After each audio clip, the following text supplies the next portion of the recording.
Rumor has it that Brandy's The Boy Is Mine was supposed to have been a duet between her and Adina Howard.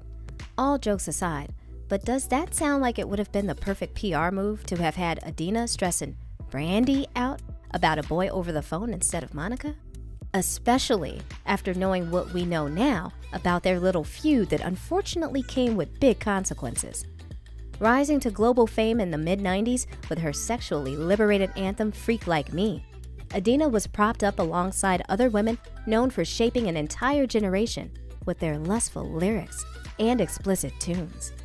The hit song helped to seal her place within the industry, and I guess she thought it'd seal her place in a special someone's life that just so happened to have also been involved with a thin 16-year-old Brandy Norwood.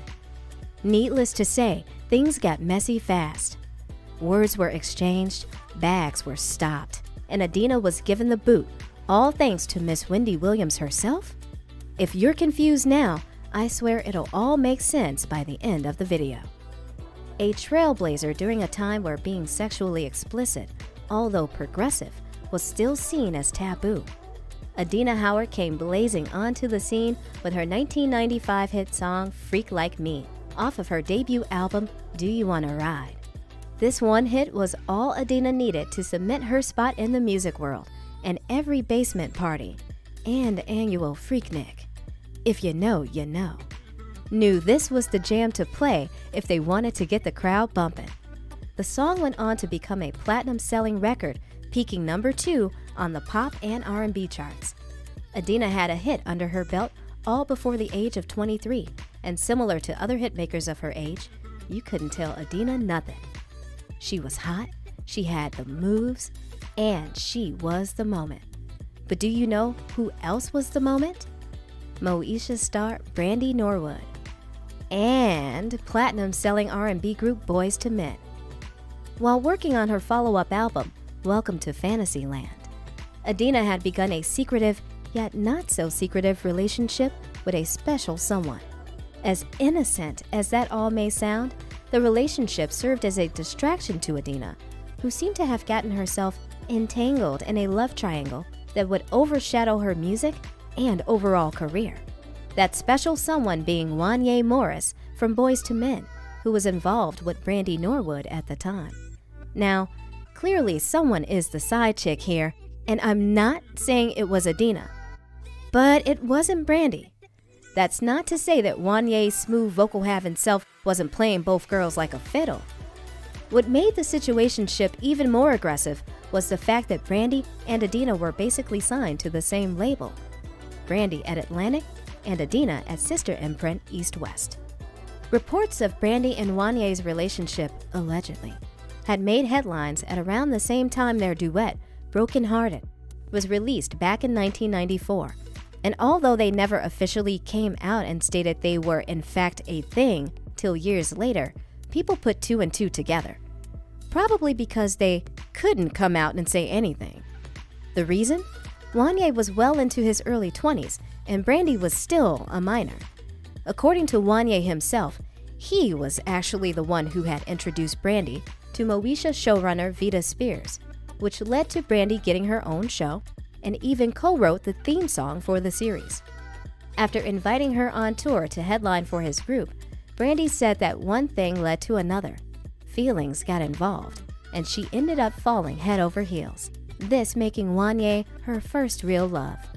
She was hesitant to express her feelings to Wanya in the beginning, but I guess Wanya made our girl feel so comfortable that she'd end up telling him how she really felt, and to her surprise, but not to ours, the feeling was mutual.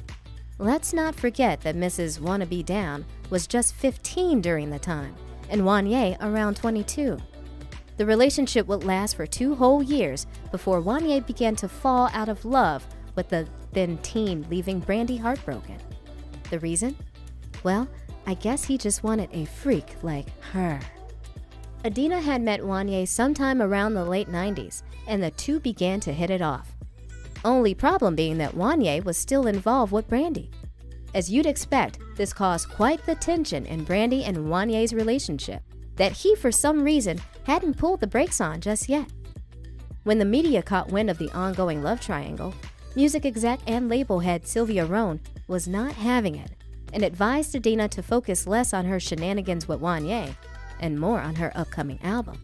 Well, that little talk must have had Adina feeling some type of way, because when Miss Professional Messy Boots herself, Wendy Williams, called up Adina for the scoop, Adina didn't hold back.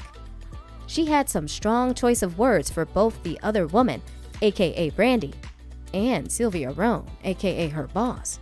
Although we'll probably never know exactly what was said during the interview, unless Adina herself decides to come out directly and tell us, we can boldly assume that fighting words were uttered, because Sylvia said ah and left Adina grasping for straws. Unlike Wanya, who was hesitant on pulling the brakes with his braided up boo, Sylvia wasted no time pulling the brakes on Adina's career. The label may not have necessarily cut all ties with Miss Howard, but they did pull back on any and all finances. They refused to pay for any of the production, and Adina had to figure out how to pay for songwriters, photo shoots, photographers, etc., all on her own, wanting to further her music career and ride the wave of her 1995 hit. Adina took matters into her own hands. She bowed out of the label and signed with numerous others, but unfortunately they just weren't doing what needed to be done in order to further her career. And after a while, Adina felt like she was putting in 1,000%, while the labels were only putting in 10. So she'd end up leaving not only the labels, but the music scene altogether. Her exit from the musical side of things wouldn't last long.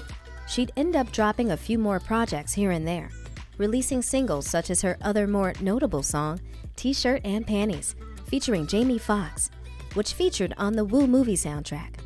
She'd also collaborated with the likes of Warren G, Cameron, Charlie Baltimore, and more for other soundtracks, and even appeared in films alongside John Witherspoon and Dionne Richmond. Throughout the years, she released several more albums that went on to do something, but quite never reached that pinnacle of success her first body of work cultivated. Probably because Adina had pretty much been blackballed by the industry. As you'd expect, she wasn't thrilled about this, but she didn't allow this bump in the road to halt her life. Getting back into the regular, note the quotes, workforce for someone on Adina's caliber wasn't an easy task, and she said she had asked the Lord to provide her with an environment where others weren't going to be down her throat, prodding and asking her why she had fell off. Again, note the quotes. Married to her now ex-husband, Sherman Jackson, Adina also graduated from the Le Cordon Bleu with an associate's degree in culinary arts.